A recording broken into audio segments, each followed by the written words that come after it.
Hello guys, আসসালামু আলাইকুম। Welcome to my new blog. So আজকে ব্লগটা সকাল থেকে শুরু হচ্ছে, কারণ আমি আমার বোনের বাসায় আসছি কালকে রাত্রে।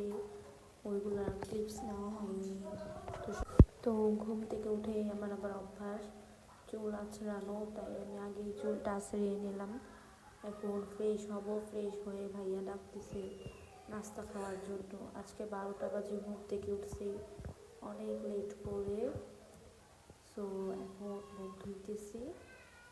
বোনের বাসায় আসছি কিছুদিন থাকার জন্য, কারণ আমার হাজব্যান্ড বাইরে গেছে ঘুরতে, ট্যুরে আর বন্ধুদের সাথে।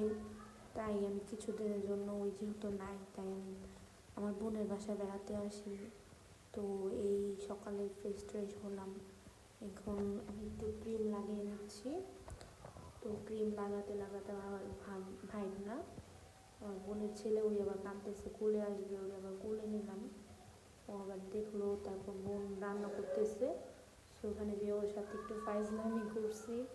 ও বলতেছে এইভাবে তো তুই কিছুই করিস না, ব্লগের জন্য ক্লিপ নিচ্ছি। তো ওয়েদার অনেক সুন্দর ছিল। তারপর বোনের বড় বোন আসছে, তারপর ওরা ফাইজলামি করতেছিল। তারপর দুপুরে খাবারের ক্লিপসটা নেওয়া হয়নি। তারপর ওরা বায়না ধরছে ওরা নাকি পাকিস্তান মাঠ যাবে। তো সব বাচ্চাদের নিয়ে বের হয়েছে। ভাই মাথা পুরো নষ্ট করে ফেলছে আমার, মানে বাচ্চারা এত জ্বালায় কি বলবো। তারপর লিফটে কিছু ক্লিপস নিলাম। তো আমাকে একটু দেখাচ্ছে, আমাকে কেন দেখবা না তোমরা। তারপর মানে কে আগে কে বের হয়, ওরা হচ্ছে এরকম প্রতিযোগিতা লাগায়। তো এখানে হাঁটলাম, আজকে অনেকখানি হাঁটা হয়েছে। তারপর হাঁটতে হাঁটতে তারা মসজিদের ওখান পর্যন্ত চলে গেছি। তাও রিক্সা পাই না, কেউ পাকিস্তান মাঠ জ্যামের জন্য যেতে চায় না। তারপর অনেক কষ্টে একটা রিক্সা পাই।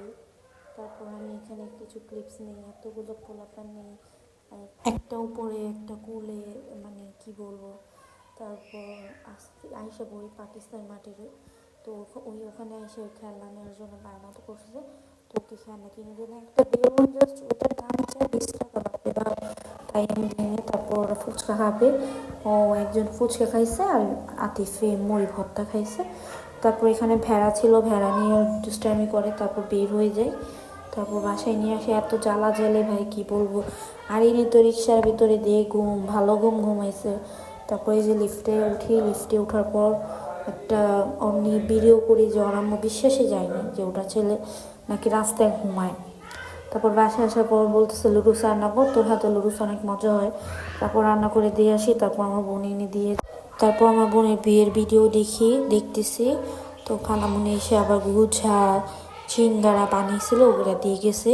তারপর এখানে দেখি চুলার পরে এসে খালামুনি বিরিয়ানি রান্না করতেছিল। ভাই বিরিয়ানিটা এত মজা ছিল, পুরা কাচ্চির মতো ছিল, পুরা অনেক মজা হয়েছে বিরিয়ানি। তারপর খাওয়া শুরু করে দেই, রান্না শেষে খাওয়া, গরম গরম খাওয়ার মজাই আলাদা। তারপর ভাইয়ের একটা টি-শার্ট নেই ঘুমানোর জন্য। তো আজকের ব্লগটা এই পর্যন্তই ছিল। কেমন হয়েছে সবাই অবশ্যই কমেন্ট বক্সে জানাবেন। সবাই ভালো থাকবেন, আল্লাহ হাফেজ।